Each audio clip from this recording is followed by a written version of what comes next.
오늘은요, 시장 반응에 정부는 착시적 대응, 누더기 대응을 한다라는 내용을 또 말씀을 드리도록 하겠습니다. 그리고 세제 개편안에 나오면은 자산을 지키는 방법들이 참 쉽지가 않습니다. 그래서 혹시 대응이 필요하신 분은 지난 멤버십 방송인 세금 폭탄의 방어, 풍선 효과의 저평가 지역이라는 내용으로 멤버십을 방송을 했었거든요. 그래서 필요하신 분들은 또 챙겨보시기 바랍니다. 네, 이렇게 이제 얘기를 하고 이런 시장의 반응에 정부는 어떻게 대응을 하느냐? 착시적으로 대응을 하고 누더기로 저는 대응한다고 합니다. 정부는요, 이렇게 반응을 하고 있습니다. 유예와 예외 규정으로 대응을 하고 있습니다. 저번에 수원에서도 대출 총량 때문에 문제가 생겨서 사람들이 발을 동동 굴렸죠. 근데 울산에서도 신축 아파트들이 이제 꾸준히 하반기랑 나오는데 입주자들이 발을 동동 굴렸다고 합니다. 왜냐하면은 실제로 A 아파트에서 시중은행의 집단 잔금 대출 창구가 열리자마자 그냥 배정된 어떤 한도 총량이 소진되어 가지고 그냥 몇 시간 안에 접수 마감되는 일이 반복이 계속되었습니다. 그래서 사람들이 금리 조건 안 따지고 일단은 대출만 되면은 그냥 그 대출을 하겠다라고 하는 거죠. 입주자들이 발을 동동동동 굴렸습니다. 그러니까 정부에서는 지금 울산도 그렇고 수도권에서 이런 현상이 일어나니까 이거 안 되겠다. 신축 잔금이나 아니면은 이주비 얘기도 많이 나왔죠. 이주비는 총량을 계산을 해서 어느 정도 되면은 하반기에는 요거를 한도를 좀 늘려주겠다. 총량 완화를 가닥을 잡고 세부적인 것들을 검토를 하고 있는 것 같습니다. 그래서 이 그 총량에 대한 증가의 목표치를 확대해주는 방안을 당국에서 검토 중이라고 얘기를 했는데요. 제가 여기서 하고 싶은 말이 뭐냐면요. 원래 그냥 대출을 예전처럼 LTV를 뭐 70% 하고 60%나 70%를 하고 DTI 정도 DTI를 좀 규제를 조금 하더라도 사람들이 대출이 어느 정도 나올 수 있도록 전체적으로 해주는 게 되지. 지금 이게 여기에서 이제 입주자들 동동거리니까 여기서 이제 부분적으로 해주고 예외적으로 해주고 나중에 또 뭐 이주비 예외적으로 해주고 나중에 또 다른 거 더 큰 거 터지면 또 그것도 예외적으로 해주고 계속 예외 규정으로 대응을 하고 있어요. 본질은 뭐냐면요. 대출로 수요를 억제하지 않는 게 본질이에요. 누가 이렇게 대출을 심각하게 많이 막고 있습니까? 자본주의 시스템에서. 원래 대출이라는 거는 국가도 대출이 없으면 못 살고요. 이재명 정부에서도 대출을 했었잖아요. 그 대출을 잘 못하면 독이 되고 대출을 잘하면 약이 되는 거거든요. 근데 이재명 정부에서는 제가 이제 경기도청에도 있었지만은 경기도청에 있을 때 한 3년 3개월 있으면서 빚 없이 뭐 하지 않았습니다. 빚을 엄청 많이 냈습니다. 지금 추미애 경기도지사가 왜 지금 한탄을 하고 곡간이 비우고 사막에 풀뿌리 하나 안 남았다라고 얘기한 줄 아십니까? 누구라고 얘기는 안 하는데 전 누군지 알고 모두가 알고 있습니다. 제가 예전에 얘기했죠. 이재명 대통령은 경기도지사에 있을 때 재정을 통계상으로는 대출이 나오지 않는 걸로 만들어 놨습니다. 은행에서 빌리면은 채권 발행을 하면은 대출 형식으로 되는 건데 통계상에서 기금을 이용했어요. 하수구 고치고 뭐 재해 났을 때 쓸 돈들 이런 돈들을 끌어가지고 돈을 쓴 거예요. 대출을 내부 차입을 한 거예요. 그리고 거치 기간을 자기 임기 기간을 안 뒀어요. 그 다음 임기가 지금 추미애 경기도지사 지금 이 시기로 거치 기간을 밀어놓은 거예요. 그러니까는 보편적 복지를 계속하니까는 재정은 고갈이 되는 거예요. 재정이 고갈돼 가지고 지금 풀 한 폭이 안 남고 지금 재정이 엉망이고 9월달 예상밖에 없고 이 얘기를 하고 있잖아요. 그 시작이 이재명 정부, 이재명 경기도지사 전 공기도지사부터 시작된 겁니다. 대출을 잘못 사용한 예죠. 지금도 대출을 잘못 사용하고 있다 생각합니다. 아마도 이번 정부가 끝나면은 또 그런 경기도만에 국한된 게 아니라 전국에 대한 문제로 저는 퍼질 수 있는 여지가 있다고 생각을 합니다. 의견입니다. 의견. 아무튼 국가도 이렇게 대출을 씁니다. 근데 자산을 지키고 레버리지를 활용하는 것들은요. 이거는 국가나 회사나 개인이나 모두 하는 행위인데 유독 이 부동산에 관련된 것만 이렇게 트라우마가 났습니다. 이거를 다 풀어주면 됩니다. 수요를 억제하는 이유는 제가 생각할 때는 공급이 이미 답이 없다는 거를 알고 있습니다. 정부는. 그렇기 때문에 공급이 안 되기 때문에 수요 억제로 갔다고 저는 생각을 합니다. 불가피하게. 근데 이거는 간단한 겁니다. 이 예외를 계속 두는 게 아니라 그냥 이렇게 잔금 숨통 튀게 해줄게. 그래. 그리고 이주비 숨통 튀게 해줄게. 이게 아니라 그냥 전체적으로 수요를 좀 누른 것들을 풀어주는 게 저는 맞다고 생각합니다. 거래가 되게 해야 됩니다. 지금 물량을 쥐어 짜내는 게 안 되잖아요. 그러면은 이 기존 거래라대로 되게 해야죠. 그러려면 수요를 억제하면 안 되죠. 물론 부작용은 있겠죠. 순식간에 거래량들이 많아지면은 가격이 올라갈 수 있지만요. 시장에서 그 가격들이 반응해서 너무 고가로 급하게 올라가는 건요. 시장 스스로가 자정작용으로 잡아줍니다. 근데 이렇게 그냥 예외 규정으로 대응을 하고 있습니다. 그리고 부부 공동명의 이것도 되게 당황스러운 건데 부부 공동명의는 1주택 종부세로 산정 시 다주택자 2028년부터 적용. 좀 말이 안 되죠. 이런 겁니다. 재산세는 공동명의로 하면 1주택자 맞습니다. 그런데 종부세는 1주택인데 이게 세대원으로 매기기 때문에 재산세는 세대로 매기고 그 다음에 종부세는 세대원인 단위로 매기잖아요. 사람 단위로. 그러니까 이거는 주택이 하나라도 공동으로 명의를 하면은 두 명이 가진 거냐? 이거는 2주택이야. 종부세는 2주택으로 매겨야 돼. 그래서 원래 종부세는 1주택으로 단독으로 가지고 있으면 70%로 공정시장 가액 비율을 하는데 아무리 집이 한 채라도 다주택자야 너는 공정시장 가액 비율을 80% 공정시장 가액 비율을 80% 하겠다. 공동 명의는 지금 이러고 있습니다. 이게 좀 황당하지 않습니까? 재산세는 1주택자, 공동 명의로 종부세에 대해서는 다주택자. 너무 웃기지 않습니까? 집이 두 개로 쪼개진 것도 아닌데 명의들 둘 다 똑같이 쪼갰는데 하나는 1주택이고 하나는 다주택입니다. 그래서 공정시장 올려서 세금을 올리겠다는 거죠. 너희들도 문제가 있어. 적폐야. 이제 그런 거죠. 근데 사실은 이게 2021년도인가? 요때 부부 공동명의 과세 특례라는 게 있습니다. 요거를 9월 달에 신청할 수 있거든요.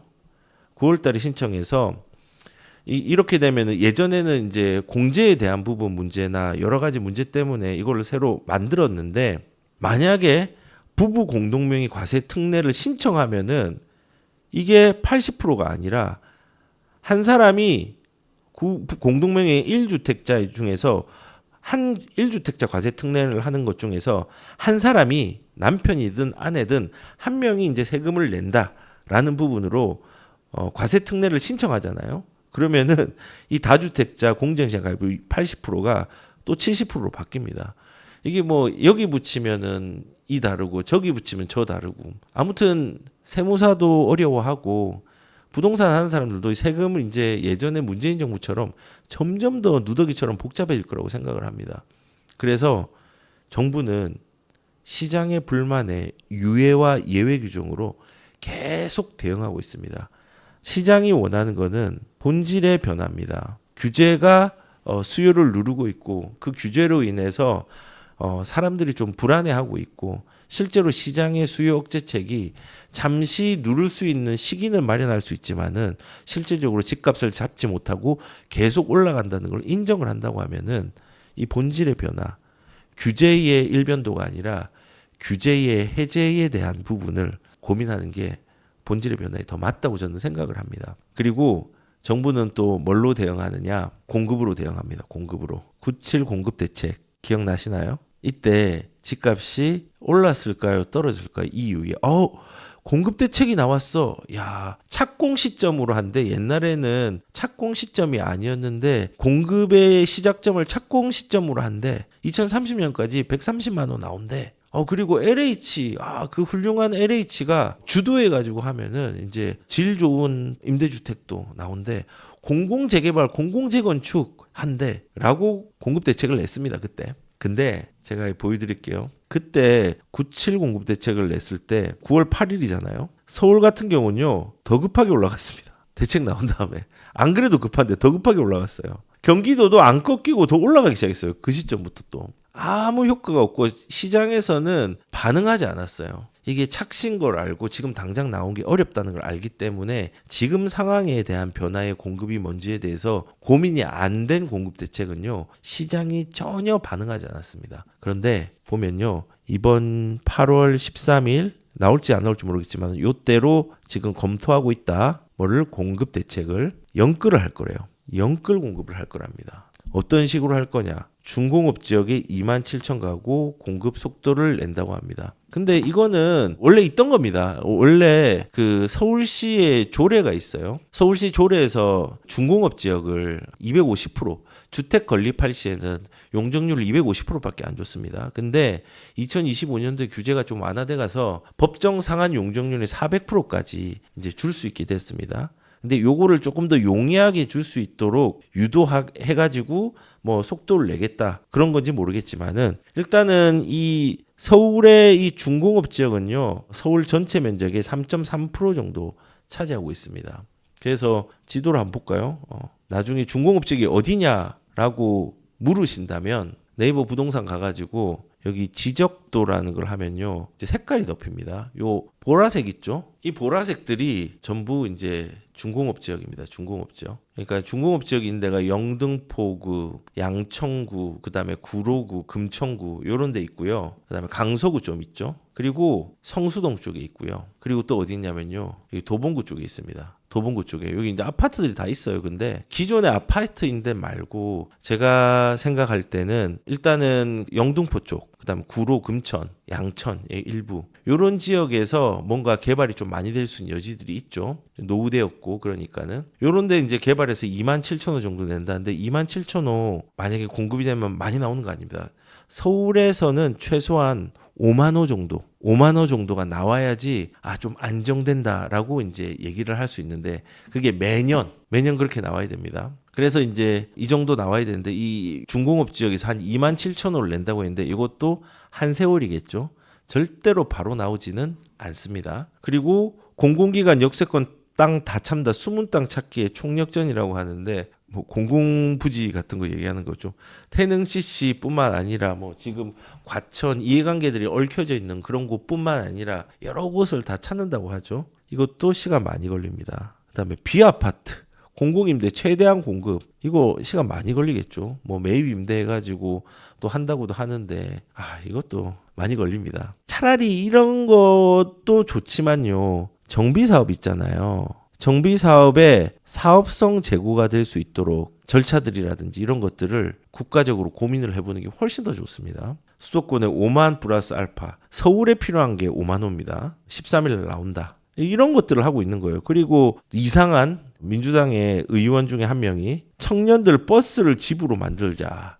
이러면은 싸게 공급 많이 된다. 버스 하우스, 힐스테이트가 아니라 휠스테이트 만들자. 휠스테이트 좋잖아요. 한남 더 힐, 한남 더 휠 이런 거 만들자. 민주당은 이렇게 했습니다. 그러면은 싸게 해서 청년들한테 이거 제공하면 얼마나 청년들이 좋아할까? 제정신이 아니죠, 사실은. 제정신이 아닙니다. 이 거꾸로 역지사지의 마음을 가져봐야 되는 게 내가 거기에 살 수 있겠어? 이거 따져봐야 돼요. 이걸 낸 사람이 내가 만약에 청년이라면은 버스 한 대에서 살 수 있겠어? 이거는 청년들을 되게 무시하는 겁니다. 너희들은 좀 안 좋은 곳에 살아. 뭐 젊으니까 괜찮다. 뭐 그런 말이 있는데 뭐 정확하게 생각이 안 나는데 아무튼 젊다고 좋은 주거지를 선택할 권리는 없는 겁니까? 이런 대접을 받아도 되는 겁니까? 그러니까 밈이 돌고 있어요. 밈이 이렇게 남 반포 살지롱 버스하우스를 1동, 2동, 3동 203 분노했어요. 그래서 이 밈을 만들고 있어요. 밈을